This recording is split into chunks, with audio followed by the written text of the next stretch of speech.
Yo, Lawrence. What's up, Alex Lambert? I'm usually serving tea, right? You certainly usually are. What are you doing? I got this brand new jacket from Lost Tribe, the store at Zest, and I thought that this is a good opportunity for me to take advantage and sit. I just wanted to sit in the middle. Okay, well, looks good on you, bro. This and the tea serving. Yeah, one thing I didn't consider this. Thank you. You go. I didn't. I will. I am. I'm gonna take this off though. Okay. Just because it's beautiful and it's just right close to the tea. It's really warm. And I love the clothes they make here, but I also love when you take off clothes. So that's so good. Thank you, Steffi. Awesome. So you're the tea server today. What are we drinking, bro? Today we are drinking something called Show Pu'er. It's from the 90s. It is the cooked pu'er. I don't know much more about it, but I do know this. It's tasty, it's yummy, and I'd love to pour you some. Yes, please. So I usually take on that role, but you've done tea school with me, and as people can see, you have like some skills there. Yeah, and I'm working on it. So welcome to Ubud on Tea, the #1 podcast in Ubud. This is my inaugural serving ceremony, at least on camera. Don't forget, please, to share the episodes that you enjoy and follow us, subscribe on YouTube, on Instagram, on Spotify, and if you still use Apple Podcasts, do that too. Who does? Somebody must. Well, thank you for that tea. And so you got also into tea, which has been more and more present in the Ubudian culture. Did you just call it Ubudian culture, Alex? That seems like it might be cultural appropriation. Do you think we're Ubudian? I mean, I've been here for 3 years, bro. I used to live in Canggu, and I definitely was not Changuian. And where I feel most home, and I've lived in Hong Kong. I'm not a Hong Konger, or you know what they call the Hong Kongers? No. Honkies. Really? Yeah. That's a funny name. I have lived in Moscow and in St. Petersburg. I've lived in many places. I lived in Vancouver, but I've never in my life felt so at home like I feel in Ubud. So there's a part of me so deeply inside that wants to scream from the rooftops that I am, but I'm not going to say it.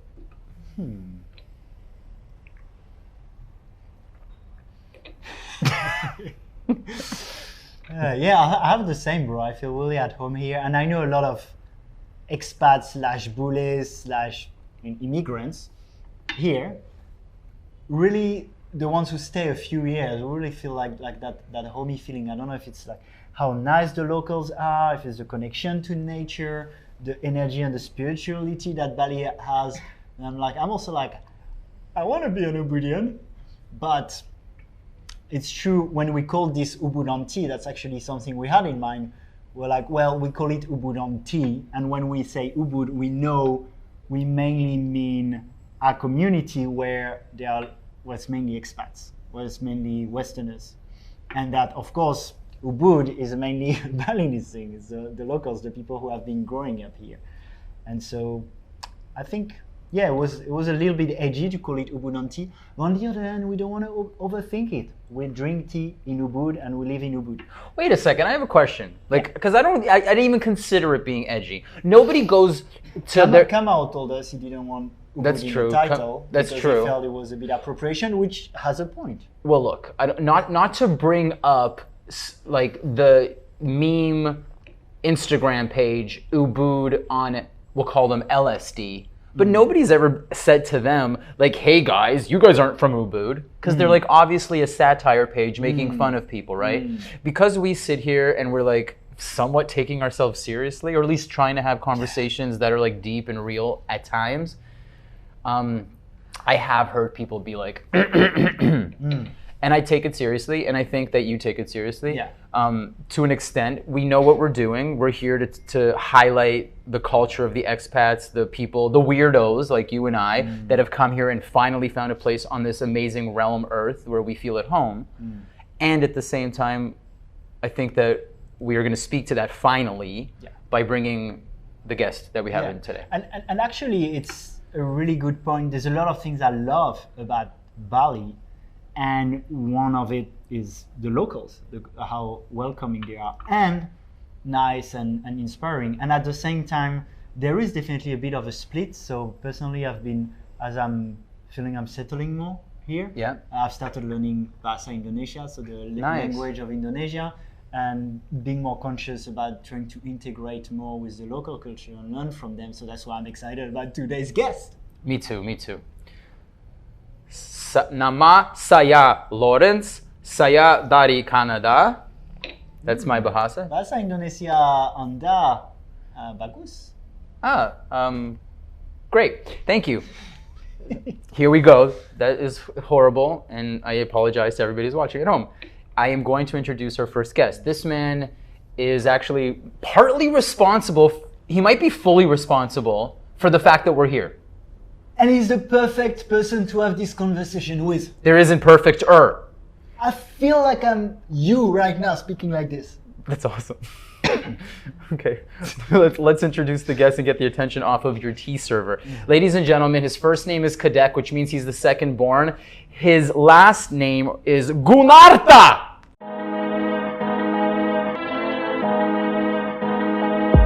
Yo, sit down, let's dig into your spiritual ego. Think you're looking fly, white linen kimono, got your yoni egg in. I think you're ready. Yeah, it's time for Ubud on tea.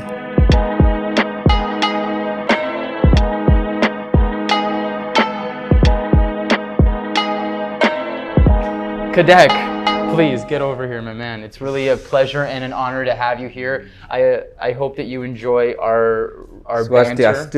Swastiastu. Thank you. Well, I'm gonna pour you some tea, but before I do pour you some tea, I need to take care of business. Welcome. thank you. So what I was about to say, and then we brought you on, was that there might not be a man that's more responsible for us being here. Well, I'm not immigration. If I give you 200K. But it's true. I mean, some of the things that you've created have been a magnet of bringing in expats into Bali. Would you agree with that? I don't think it's me. I think we have a really good team. We have started something. If this is something like, for example, if you grow your garden, I just happen to be at the spot, and then I find the seedling and I put the seedling down. And then I have crew, really good crew, who could take care of the seedling until it's grow well. So we have a lot of really good team who stick around, who believe in us, and who dedicated and very smart. And they're the one who basically grow it out until we all, today here, we're talking over tea. Well, yeah. And so Kadek, just as a quick intro, so you're the owner, founder, with your partner Meghan of Yogabarn Cafe and other businesses in Ubud. Yeah, and just like I know a lot of us in the community, we love going to Yogabarn for yoga, for many events, but especially the ecstatic dance, especially the Sunday one. So I think that's also in that regard that Lawrence said you were responsible for more bullets here, because I know personally that's one thing I really enjoy about Ubud, and that made me stay here. Well, just to be honest, like we never know it's gonna go that fast and that big, because we just feel like we want to do little thing, which basically how we could inspire people. And we used to do handicraft before. I met my wife when she was an exchange student. She was joining the program called SIT. What is that? School for International Training, which is a lot of like the student on their BA. The last time of their BA, they do field studies, so they came to Bali and they learned about culture, languages, and herb, about tourism, all of that. And I met her, and then make it short, and then we just decided to do things together. And then the first thing in mind, basically, that because she have this background from the artisan point of view, and then she want to create picture frame, from woman to woman. That's called global frame. So we export frame pictures from here. We sell it to Urban Outfitters, we sell it to Neiman Marcus, all of that stuff. Yeah, and so we did it quite long. Until later on, the handicraft is kind of booming, and then China coming to the market, Thailand coming to the market, India coming to the market, the price is down. You know, when they asking for a lot of big production, Bali is not the place for big production. Much more kind of into art. So then the crisis hit the country, collapsed, 98. What year was that? 98. 98. And that was when there was the terrorist bombing, right? No, This is later different. on is It's like terrorism, 2000. So what was the crisis? The economic crisis, global economic Oh, crisis. You know, when got the it. dollar was like the rupiah crushed Yeah. from 7,500 in one day all the way to 14,000. Do you think that might happen again? In November? I don't know. I don't know. It could be. You know, we never. But the global thing right now is really hard. You know, whatever happening at the other side, by second, it's just gonna come to the other side of the world. But then we experienced that. We experienced Bali bomb. Yeah. Tourism was dead, and then we just both thinking how we could turning this opportunity as a turning point, bringing a fresh air to Bali tourism. You know, which rooted on the Balinese culture, which rooted with the natures and Yeah. all of that stuff. Because a lot of the tourism in Bali has been, at least in my opinion, living in Australia a lot and seeing Australians coming here to Kuta or Seminyak, drinking a lot of parties. So what I also really appreciate with things like the Yogabarn is I feel it's a more conscious, healthy way to celebrate. I think each of them, they have good and bad side of it. You know, like before when we built tourism, I think this policy from the government basically, but I would call it quantity tourism. How we could get more tourists, so we get more money. So we always catching up with numbers of tourists who come to Bali. You know, ended up what we call it triple S tourism: sea, sun, and surf. Sea, sun, and surf. Sea, sun, and surf. So they go to the beach, you know, like watching the sunset, and then after that go surfing, and then in the night go to the bar. But in Bali is also at the same way. The strength of Bali tourism, as far as I know, since 1920, it was promoted as a cultural tourism. In terms of the traditions, the local culture. The local cultures, because you know we decolonized by the Dutch for 350 years. And Bali has never been decolonized because Bali is just kind of a leisure time for them. They come to Bali to see what's going on. So in the beginning of it, Bali was introduced to the world because of their daily lifestyle, because of their cultures, because their spiritual practice. Well, this is the strength of it. And then when the tourism booming, and this is kind of moved, you know, a little bit. It's still a concept of cultural tourism, but then Bali is so open. Everybody could do anything over here, right? And then so later on, it just we have too many tourists. A lot of tourists come in, but then we kind of forget the cultures, right? So it's kind of moved from its original spirit, which is cultural, spiritual, you know, like natures, and then move to man-made tourism. Go to the bar, go to you know, other excitement.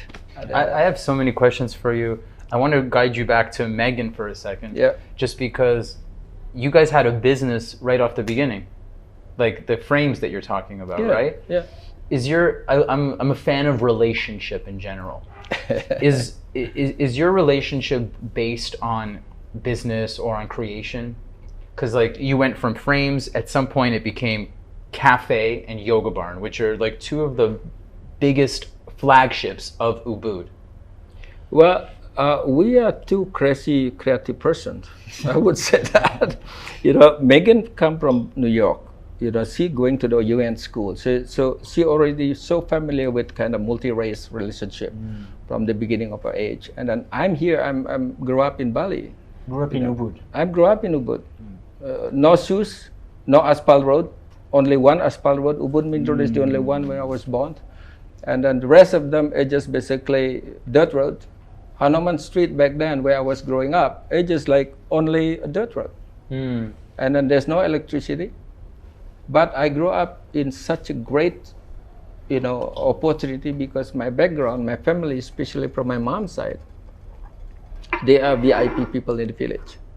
So her grandfather is the one who built Monkey Forest Temple. You see the way it is right now. Wow. So he's leading the village, and then from him, he got 9 sons. One of those is my grandfather. They are like all basically very talented as far as spiritual, culture, art, all of that. So that's how I grew up. And then that's give me experience about being creative on the local ways. So I build with my family. I build sarcophagus and tower for cremation. You know, I would thought like, oh, you always build this, no money. We got free, we got smile, we got a lot of coffee, we got a lot of food. But for us, it's better building someone else's cremation tower than they build it for us. So, you know, that's our offering. We give that. That's how I was practiced. And then meet with Meg, multicultural relationship again. You know, she have a Western point of view. I have my Balinese point of view, and we live here, kind of in an international area where people from all over the world is meeting here, which is really great thing. And that nourishing whatever we did. So first we create cafe, and then we're traveling around. We send boxes. We send boxes to San Francisco, to Seattle, to Portland, and we send boxes also to Alaska. We go there, pick it up, and sell it. And so I go to Alaska, stay there for 3 months. I go to Portland, stay there. I go Seattle, stay there, and spend all of the money. And then we come home broke again. And we start. So money is never really for us, you know, never really stop us of doing something. Money is the result of what we do. It's not the beginning of what we try to do. There's a clip. Yeah. That's a clip. That's really inspiring to hear. One of the things that I've been speaking to in my own life a lot is purpose is about just being in your bliss, like making sure you're loving what you're doing. And if you're loving what That's you're the doing. most important thing. And I think that there's something so special about the fact that like you guys ran out of money and you're like, okay, another cycle. Oh, don't get me wrong. I love money, but it's not good. That's not the whole thing. You know, like even when we started cafe, our first business. When did you start cafe? What year? Okay, let's just go back. Handicraft business is going down because of economic crisis, and then hit by the bomb, the tourism debt. The only thing we have left is a warehouse of our handicraft businesses, which is cafe right now. Okay. That used to be my warehouse. Oh. So the second floor, I used to work with Petra from Permaculture Institute, IDEP. So she's renting the second floor. And then behind that one, I have my friend Lucy, late Lucy, who organizing Sumatran Orangutan Society. We give her a place to do that, to promote that one. Because for me, basically, that's a great opportunity for everybody to collaborate in one area, to contributing. Because basically, if you share the same land, in the same sky, at the same spot, you basically share life with everybody who live there. So not just benefiting out of it, the most important thing is how you contributing with whatever capacity you have. So we provided a space, and then all of a sudden, Meghan was taking teacher training. As a yoga teacher. As a yoga teacher back then, and had to stop because of the Bali bomb. She told me that story. Okay. Yeah. It's almost canceled the whole thing, and then they have to delay it. And then after that, we create cafe with the money we didn't have, with the workers we can afford to hire. So we use our housemaid, our pembantu, to cook whatever we like to eat. So the first thing we sell was soup and salad. We didn't have anything else. And upstairs, at third floor, we have a loft. The size is about this size. And then we provide that space as a yoga space. So people taking yoga upstairs on the third floor, and then the Permaculture Institute at the second floor, and then the ground floor is the restaurant, who we're trying from the beginning of it how we could encourage people to use a healthy food. I mean, what year was this? 2004. 2004. So Ubud is not busy yet. It's not like we know it today. It was long walk. If you walk from Dak Dirty, Bebek Bengil restaurant, the Ryoshi, where Ryoshi right now, all the way to Totmak back then. There's no restaurant. When did you get electricity in Ubud? 1979. That's my birthday year. Yeah, 1978 we have the first black and white television. Okay. Wow. Yep. That's why you guys are so normal. Well, you know what? Like, it's a little bit off topic, but the pandemic that happened, it's like the rest of the world is freaking out and is afraid. Well, Bali's like relaxed. There's a different energy here than what was on TV. And one of the things that people would say sometimes, it's like, because people aren't so clued into the news. They're not watching television. They're not so like married to the media here. That's also good, but also the other thing I know that, we believe with, path of our life. It's what? karma. Karma of life.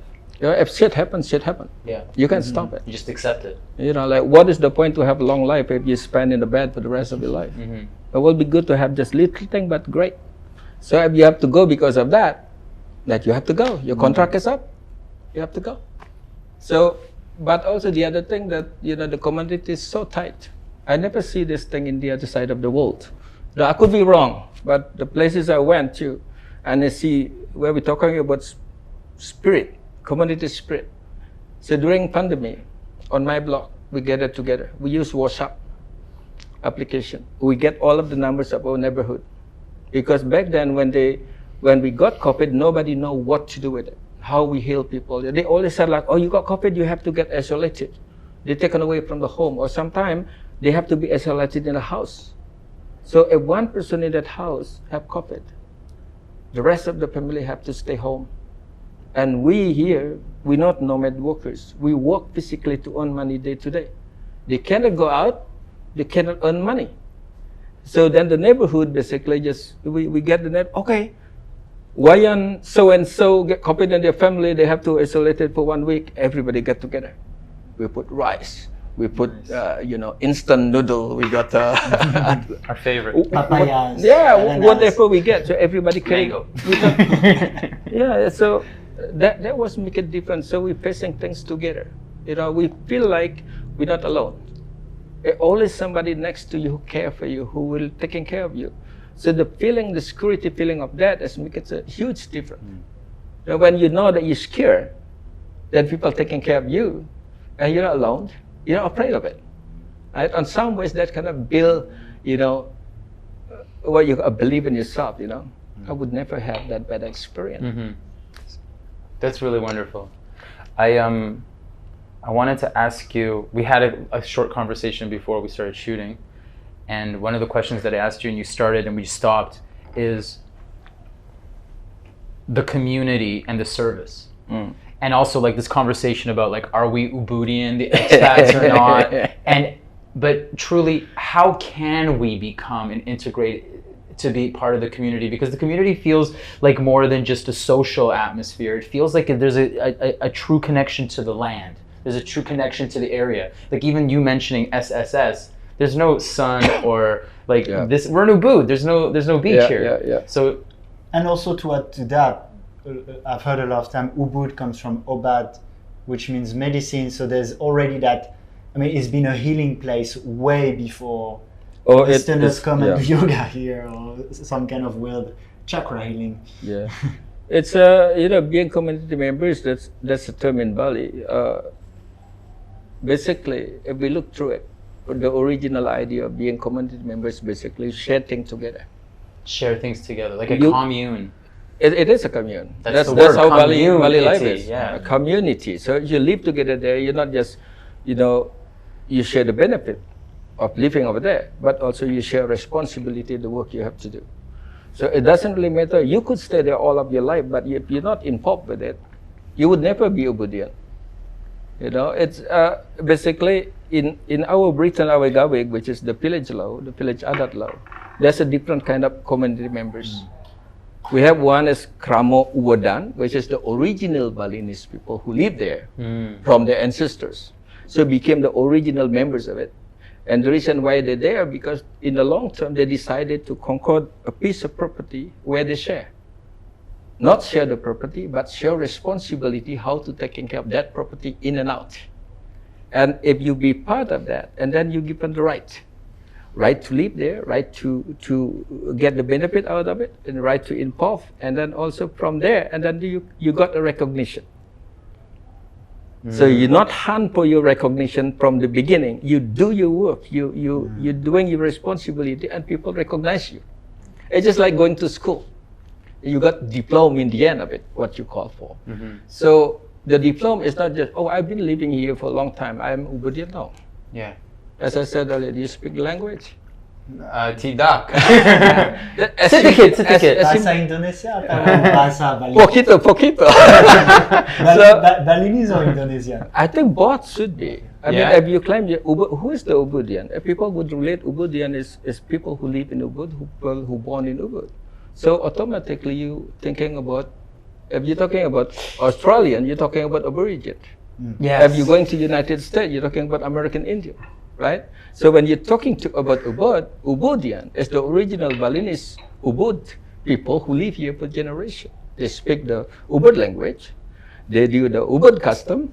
Is there an Ubud language that's No, different? I'm than just Balinese? saying. No, Because there's it's Indonesian Balinese and language. Balinese. But related to what you said also, beside the commune idea, basically Ubud is part of the biggest journey of the Rishi Markandeya. What is that? Rishi Markandeya, one is the highest priest, come from Java, East Java, to Ubud. So came here, Yeah. and they took this culture and this spirituality, this high frequency. Ubud back then, like this is no Hindus in Ubud. So this priest is bringing the Hinduism to Bali. They come from the west, they're crossing the Champuan River, the bridge over here. And if you look down on the bridge, at the other side of the bridge, the Pura Gunung Lebah. That's the first base camp of the priests when they came to Bali to spread the Hinduism. Where the rivers meet? Yes. That's like in the Hindus believe where the river meeting, that's a great powerful place. So, and then from there, Rishi Markandeya walked north to the village up here called Payogan. Payogaan, the place where he was practicing his yoga. There's a temple called Puncak Payogan, the highest level of his yoga consciousness over there. And then from there, he go up to to Puakan, next to Taru village where the elephant trekking is. So Puakan, the first place, the first forest he opened, Wak. He opened the forest to be settlement. And then he told his followers, next time to remember this place used to be the first place we opened. Let's call it Puakan. This is the first we opened the forest to be settlement. But then he settled next to it, Taru. It's come from word Taru, which is mean trees, which is forest. So they named the village Taru. And there's a temple there called Pura Gunung Raung, which is basically a small temple which dedicated to the bigger one in East Java where he's come from. Yeah, so Ubud is, became part of the biggest spiritual trip of very high priests who come to Bali. And Ubud also, mean Ubad, Usada, Ubad, Bud Budi in the international, inner consciousness. So this combination created Ubud the way it is. What is Budi? Budi, that's Like the Buddha. inner. Budi, that's inner consciousness. Okay. Yeah. And Ubad is medicine, yeah? Ubud is medicine. But all of this, this is what I got from my families. I never go to school about that. But I grew up with them, with a lot of coffee, tea, talking while we making cremation towers and sarcophagus, all of that passed down like this. And my grandfather was a mass dancer who just played for the temple. He know a lot of story about Mahabharata, Ramayana. So just like the education going that way. Orally, like through Orally, conversation. Yeah. And our mind was so strong because there's no written. We used to have a stone slot and we have to write with chalk, white chalk. So when we write it, after that we have to memorize it to skip it. So it's always here, not right now, with permanent ink and you always could go back to your book again. But back then we didn't have that. So the mind and the brain was stimulated a lot. Yeah, you had to. It was like if you Yeah. didn't memorize Not it, a it was choice. gone. Yeah, that's amazing.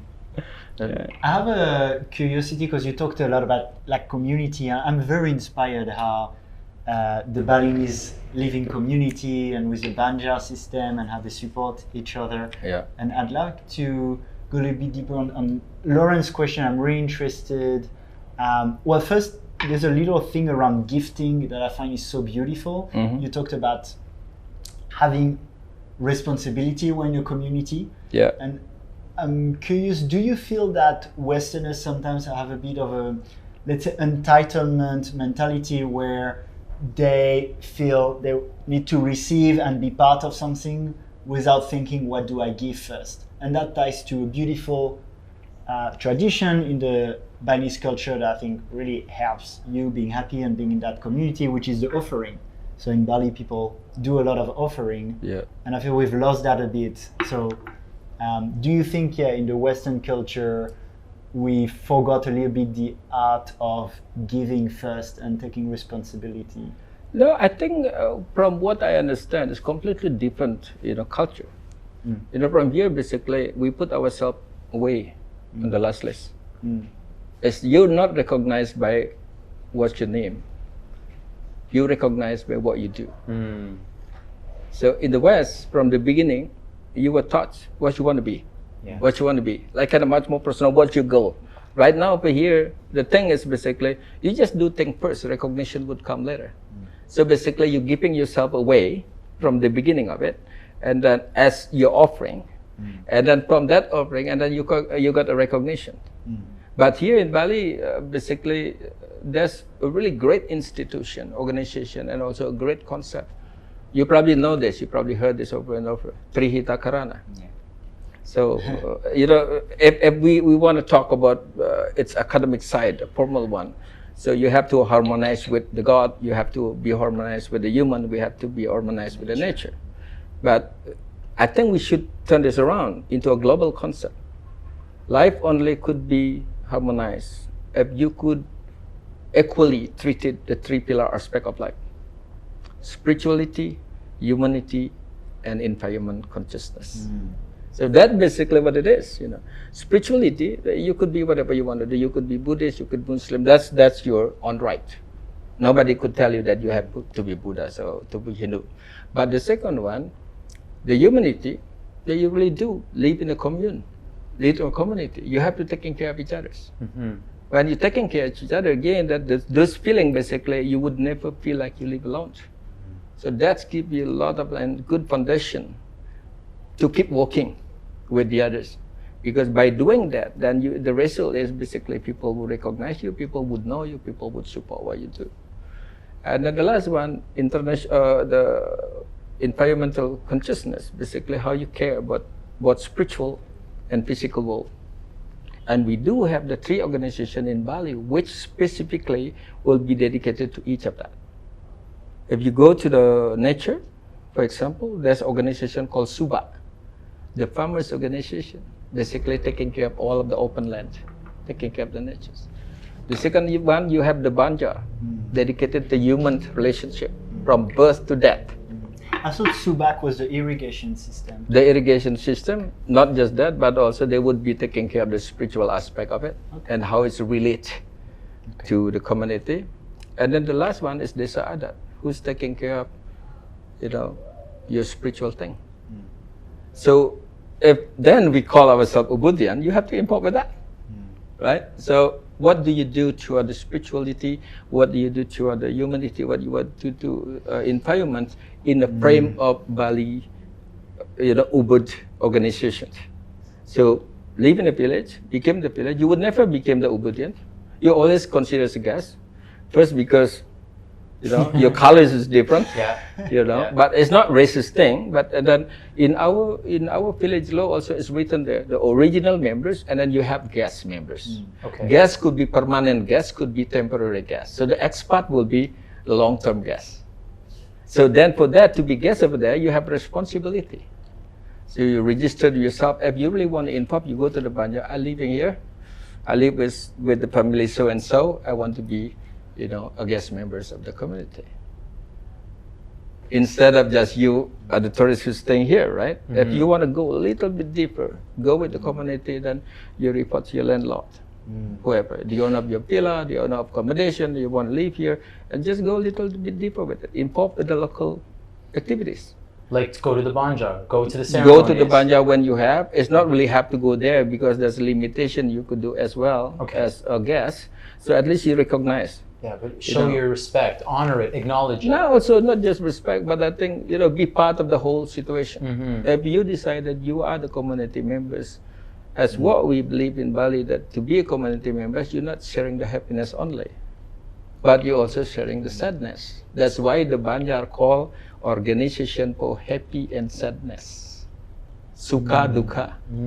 When you're happy, you're there, as well as when you dukkha, when you're sad, you're there. So, from birth to death, Somebody that, okay, you have to go there, you have to wash the body, you wash the body. You cannot call the funeral home. And if you had a wish that foreigners did more here in Ubud, what would it be? Is it learning the language, doing offering, joining ceremony? Like what? Step one. Yeah. I believe so. I believe so. It's not just on our need, but I think if we do share the same land, Yeah. That's certain kind of thing we have to do. Yeah. There's red thread of the same activities we believe. It doesn't really matter. You could be Muslim, you could be Hindus, you could be Buddhist, for example. You want to be with the spiritual ones, with the God. Yeah. You do your prayer. So let's say I come to Ubud and I'm like, okay, I'm asking you, Kadek, what could I do to be giving to Ubud? Well, for example, just go and with your landlord, where you belong to, and ask them, I want to stay here for a long time. Mm-hmm. Just same way how you, for example, you come here first, you have the BOA, visa on arrival. Mm-hmm. You want to stay longer? You got the kitas. You got to stay more permanently, you got the kitab. And then you got citizenship. So it's just as simple as that. Like you cannot call just because you live in Indonesia for a long time, you call yourself Indonesian? No.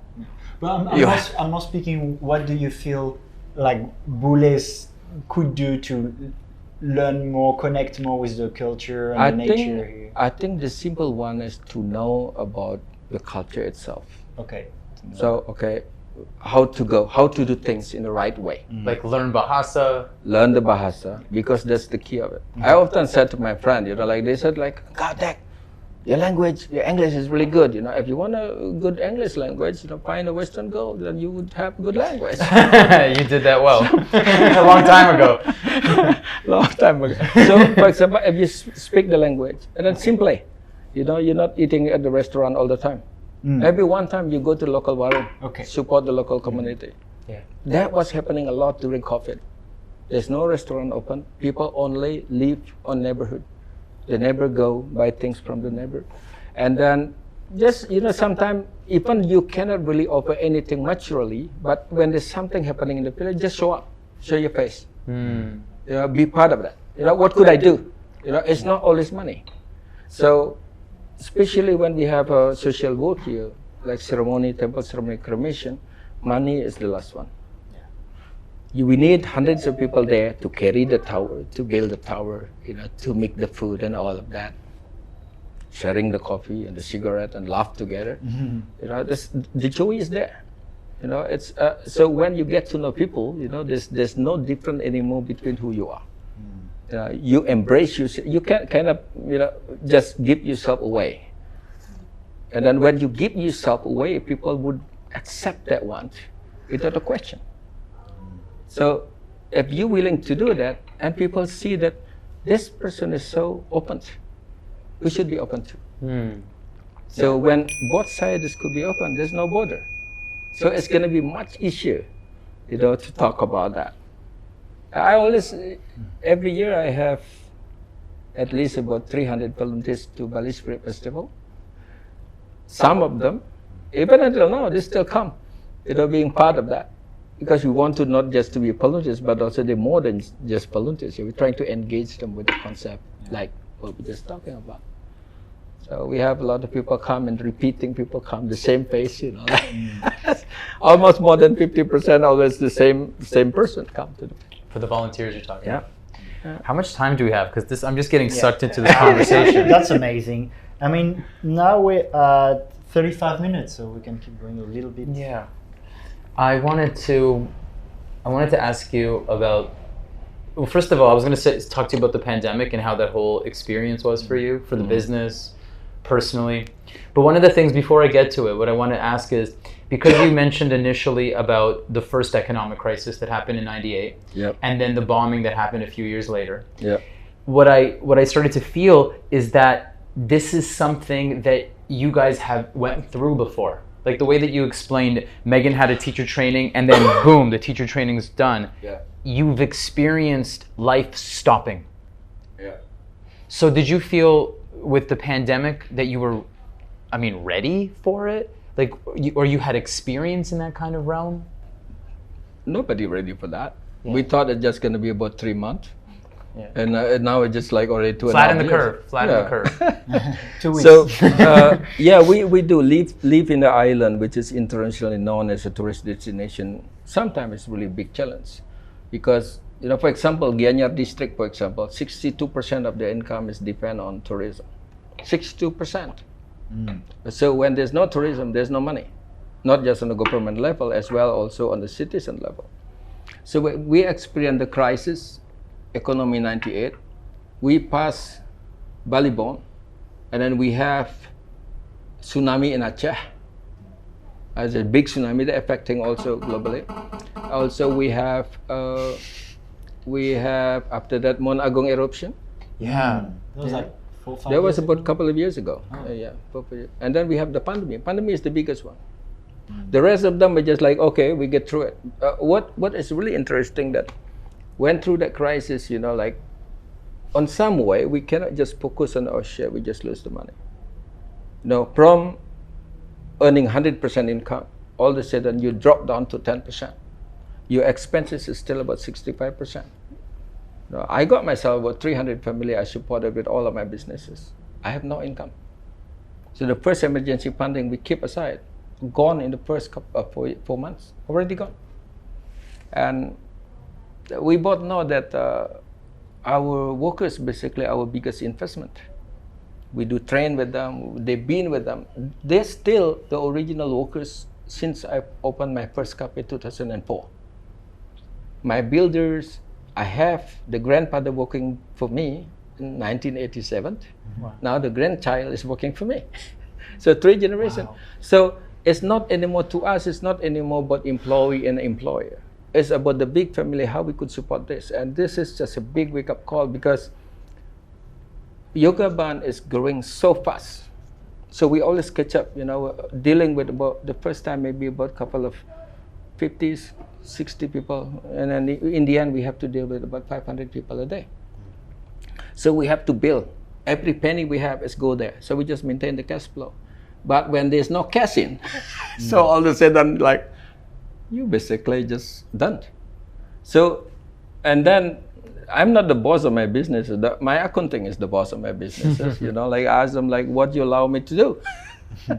So, having 2 kids, a wife and me, and then it's very limited things we can do. Luckily that we have a really good team again, who understand about our businesses, who've been with us for a long time, who know about how much money they earn every time. We just have an open thing. And they decided, okay, for that, we just go through this one. So from monthly wages, we just decided to do average wage, daily wages. And then whatever time we need them to come, 1 day or 2 days, that's what they paid for. And then my office is open 24 hours. For those, I give them flexibility. If you don't earn enough money with us, but there's side job you could do. But I give you flexibility about whatever time you want to come to the office. Some people come at 6 o'clock, some people come at 10 o'clock, some people come at 11 o'clock in the night. So I just keep that flexibility. But it's true, but every moment of that, when you go down, you just know. I just know. When you on the bottom, there's no other ways to go. You have to go up. That's awesome. Yeah, you go down. You cannot be down there. You It's have like a to go up. trampoline. Yeah, it's just the tire always moving like this. If the life is moving like this, you just have to speed it up. If you're stuck on the mud and being the bottom, and then you just slowly have to move up. I'm going to ask you a question that if you were having this conversation with me at Sayuri's. My age? No, if you had this conversation, if we were sitting in Sayuri and I had this conversation with you, I might say to you, that's really amazing. How is your heart?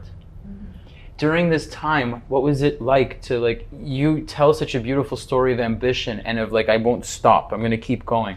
But what was it like emotionally for you and your family to move through this?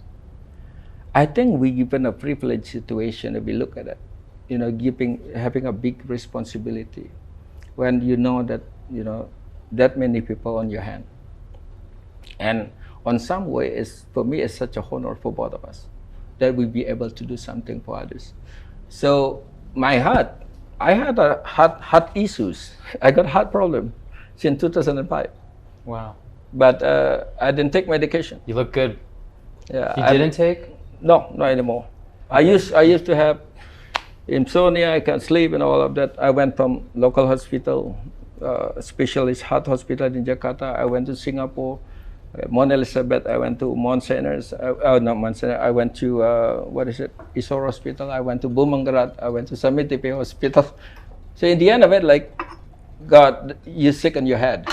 You're not sick physically, but you're sick in your head. They asked me to change my life, so they reduced the chemical, and I didn't use that anymore. Nice.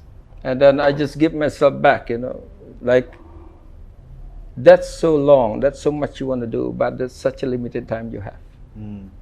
So I just passed 58. So then, the average life of Balinese people is 80 if you're lucky. 80? Yeah.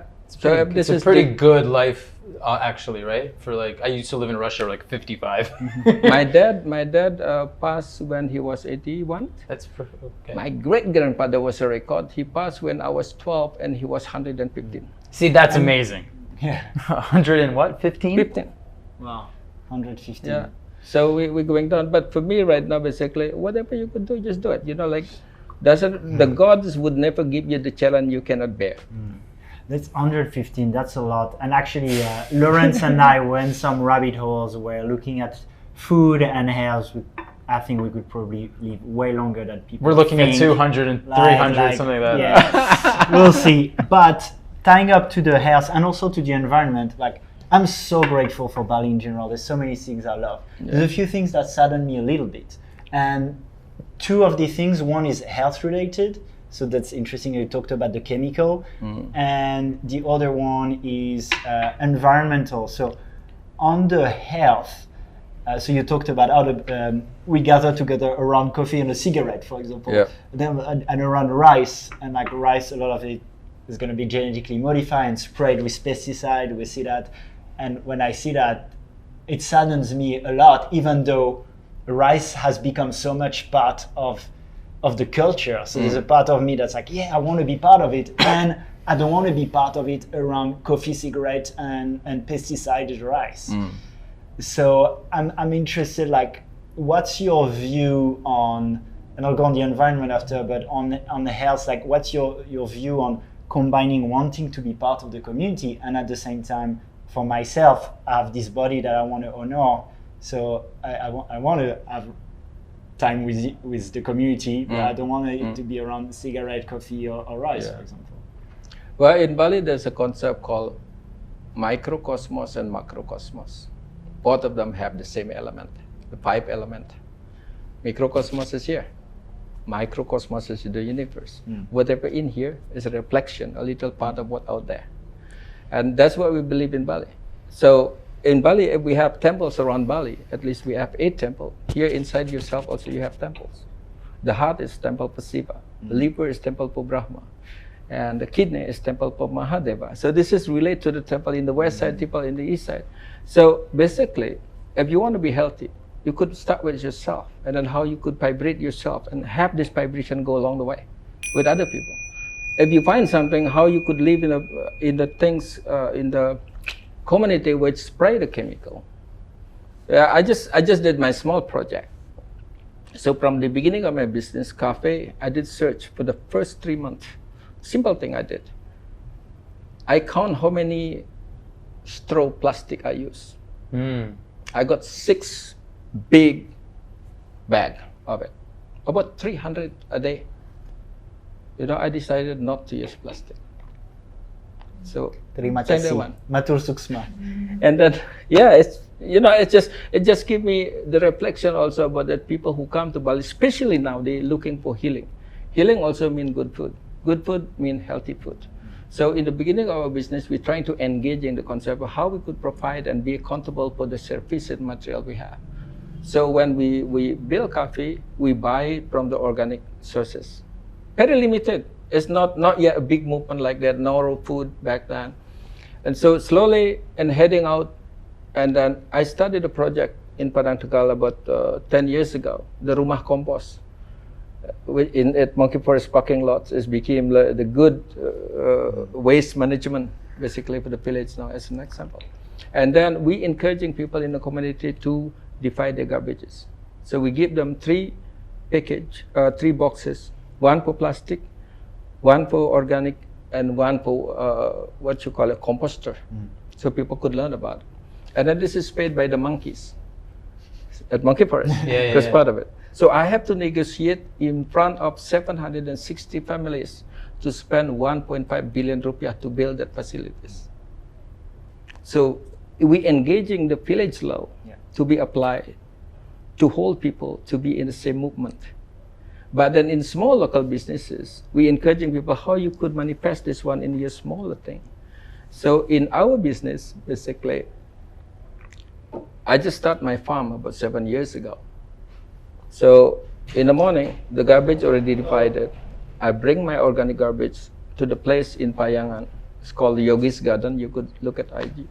So all of my organic garbage go over there, go to the free-range chicken. I have chicken. My chicken cage is about this much. I just dump it right there. I got about 100 chicken. I collect like about 50 eggs a day without giving them food. Wow. And then the waste of that, after that one, I use it for compost. And I have about 2 hectares up there. We could grow lettuces, we could grow romaine, we could grow, endive, I grow whatever. And do you feel that's a direction Bali is taking more, or that is going more towards the chemicals? It's not that direction. I think that's what we have to do. Yeah. Especially now, Bali is known, Ubud is known as a healing center. I think the movement, we all have to do this. Yeah. Not competing together, but basically how we could be complement of each other. If these people already doing this kind of things, we have to support them. Well, maybe we pay a little bit more, but then we got the idea. So I think, again, either you could be the follower or you could be next sample. So for me, we choose with the capacity we have how we could start little thing. Maybe that will be vibrant. It's beautiful. I'm really proud of us that we have you on, because this is educational for myself, but I know that it's educational for a lot of people. And I'm sitting here and I'm listening to you, and I have 2 relationships with Meghan. One is I work at Yogabarn, and I'm a friend of hers.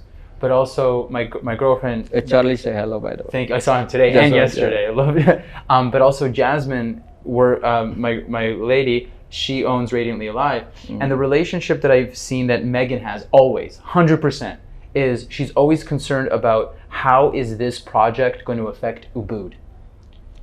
Her heart is much bigger than her body. And she's always looking at the whole thing, how is it going to help Ubud? And when I spoke to Jasmine, who just walked out, she was also saying, during pandemic, when her and her partner were looking at how to make things run, Meghan would be helping and giving everybody, and you were too. See, sometimes, I keep saying, Meg, watch yourself. Because she's worn out. She's she would do whatever people ask for. People want to help, she just without blinking her eyes, she do it. So sometimes, Meg, why don't you just answer my WhatsApp? But she answered the other people WhatsApp because she just put, she's basically in a term. We have the same idea. It's money. It's not the whole thing. We didn't even know today how much money we have. We just know that we have still our workers. We know that the business is kind of running.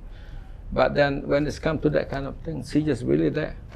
She would have all of the time to taking care of other people. This is only the micro. We're talking about the business, and I see in this conversation with you that this is the way that you see Ubud and Bali in general. Well, for me, I grew up in Ubud. I'm almost 60. If this is the sun trip, I'm probably closer to sunset already. I want to have a good sunset. Just hang out with us. Just hang out with us. I'm curious about Ubud with so much transformation.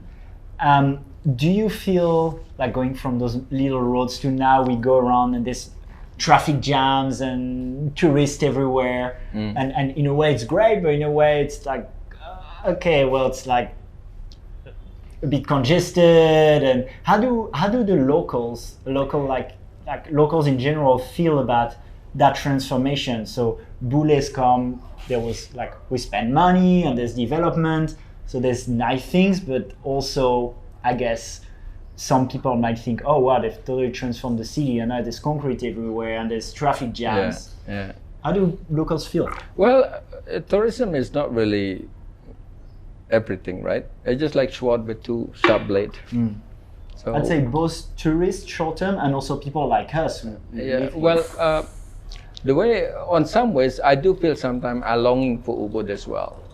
When I was children, you long. I'm longing for Yeah. what Ubud looked like and feel like when I was a kid. And I understand, because there's a part of me that thinking, do I want to stay in Ubud if it gets Yeah. more and more touristy or busy?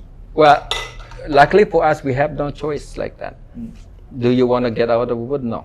You tie up with the community. When you live here as Ubudian, you live with the community, you married with the land, you married with your ancestor who have the temple behind your family, right? So this is also the way, the different things. I was so frustrated during the COVID. There was a quote on the social media, Ubud is a ghost town now. You know, like a lot of people come to Ubud. First, those people who just simply come here because they want to see what Ubud look like. Which, by the way, from a very selfish perspective, us being here was pretty amazing. And it was good. Well, on And- that and way, by me the way- too. Yeah. I feel like I could go out without, getting worried to get hit by a car or motorbike. You know, it's great. and tying to the environment also, there's a part of me during the pandemic that felt really sorry for the locals here who rely on tourism for economy, Yeah. but felt also kind of happy for Bali that it was Oh, it taking was- a bit of a rest from some of the tourism that wasn't really good for the environment of Bali in general. Well, one thing sometimes it's feel like disturbing to me, basically. I think if we're going to live in Ubud, we want to do something for Ubud. Ubud right now not just belong to the local. That's what I would say. Ubud will belong to those who want to live here, to those who love Ubud. You know, what does that mean? We're going to need to have our responsibility on some extent to keep that energy. Not just energy-wise, but also to keep the environment. So the look of Ubud right now already is not Ubud anymore. It's a new thing. That's a new thing. That's concrete. All of our places. It's almost like before, always Bengang, which is empty space village, empty space village. So now there's no more empty spaces. Shop, right? And how do you feel about it? I feel sad about it. Yeah. Honestly, I do feel sad about it because I feel like this joy, the memory, a great memory when I have a child right now, my kid cannot deserve that. So when we in Ubud, I think at least you want to build something, okay, build something, but at least show that's also it's still in Ubud, it's not somewhere. So it's still like, where is it? Oh, it's in Ubud. Why is like that? Because it's in Ubud. And for example, I didn't really go down south for a long time. Last week was the first time I go to Jimaran, just because I got invitation. I never go there. Uluwatu, I only know about 3 weeks ago when Meghan took me down there. 3 weeks ago. I never know It's Uluwatu. building everywhere. Being in beach, I know once. Are you guys opening a business in Uluwatu? Is that why she took you No, there? Meghan just go there a lot because she liked the scenes. Our teenagers also go there a lot. And then, I didn't go to Kuta anymore. If you ask me about beach walk, I didn't really know beach walk. Hard Rock Cafe, I don't know. We also don't know about this place. Is there anything we can do, both locals and, let's say, expats who like more nature, less concrete, to try and preserve Ubudian from going too crazy, which it already is. I would say less bungalow on the rice field. Less bungalow on the rice field. Okay, so this is what we have in Bali. In 1985, we just boomed with tourism, backpacker in Ubud. 1985. Yeah. I know because I remember back then there's not enough room available. That some of those backpackers have to spend a night at the community hall. Because they're arriving in the night with BEMO, the local transportation from Denpasar, there's no way to go, so they have no choice. They live there. And then back then also, my dad generation, for example, he's the only person in the house. So he owned the compound by himself. Wow. Now from my dad, I got 2 brothers, so 3 of us. Yeah. So the one compound which used to belong to one person, one family, now became to the 3 family. So not all of us doing well. The tension already happening. Smaller space, economic pressure, all of that. We lucky if we have rice field. We go to rice field, we build, right? Sometimes build more because we need extra room to make money. So the tension already there. It's not just the building. It's basically happening because of the local needed, as well as also we needed more facilities to accommodate all of the guests who come over here. So I think right now, what we can do? I think we just have to work together. It doesn't really matter where you're from, but if you come here and we live here, both as a local as a guest, we're just gonna need to do something about it. You know, be more not taking things for granted. You know, if we only need like one room, one bedroom, we could have one bedroom. We could share. You know, a swimming pool we could share. Doesn't really need like one pillar, one swimming pool, and one big toilet and all of that stuff. You know, so Bali is very limited, space limited, natural resources limited. So I think, yeah, I don't know. It's just like chicken and eggs. You know, where to end and where to start. We don't know. But I think if we both just holding hand, both the guests and the local members could be holding hand and really trying to find things. Yeah. And I remember once when we're trying to buy land to be the parking lot at Monkey Forest right now, I just happened to be one of the committee. It was so loud, people commenting like, "You turning the rice field to be a concrete building, blah blah blah." And I said like, "No, we're not, because the monkeys is growing. We needed more space for the monkey, and then the cost of it, we need to plant trees. So I'm costing it out. If anybody out there who want to invest instead of just criticize about it, give us way out. The way out is spend $200 on your name. You got 1 meter land on your name, and you have trees on it. And the village could own it as a community thing. But your thing's gonna be there. So this is maybe one of those ways, you know, how we could keep Ubud as a green one. Now I'm really worried about this, the Bukit Cinta, behind the Champan Temple, the Love Hill. Yeah. That's the only green area we have. That's all that's left. Yeah. So how long is that gonna last? I mean, can we just hold it onto it? Can we like say this is like a preserved land? You can. What about the owner of the land who have to make money, who have to make a living? So it's just like, you know, what we could do over there. So those people also, we could keep it.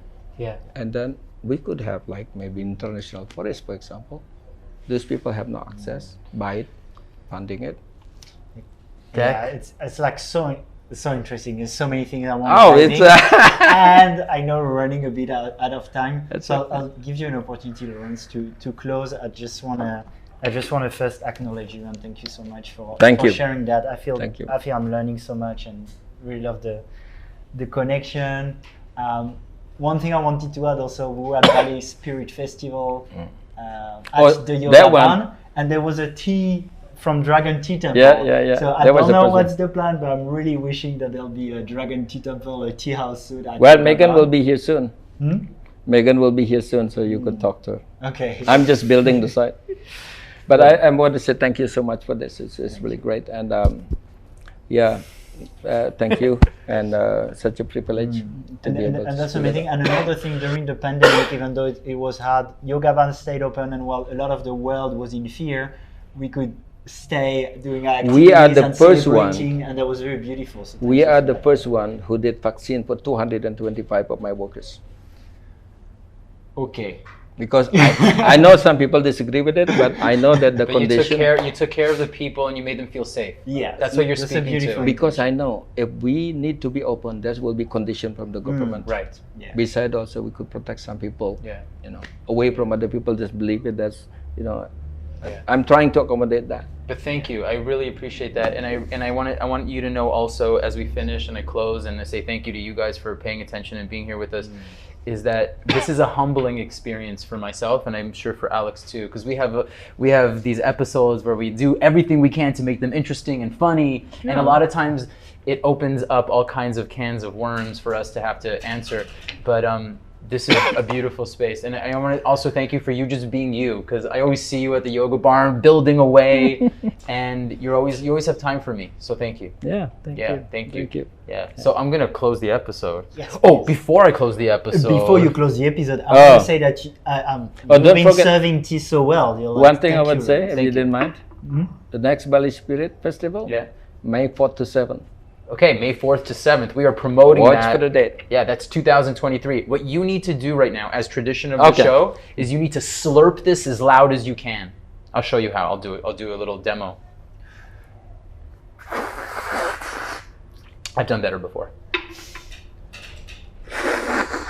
Thank you so much. Please remember to subscribe YouTube, follow us on Instagram, like, share, Spotify, all the stuff. Thank you so much. We'll be back with another episode real soon. Thank you, Alex. Thank you, my man, Deck. Thank you. Om Shanti Shanti. Santi, Santi, Santi. Om. Thank you. That's a wrap.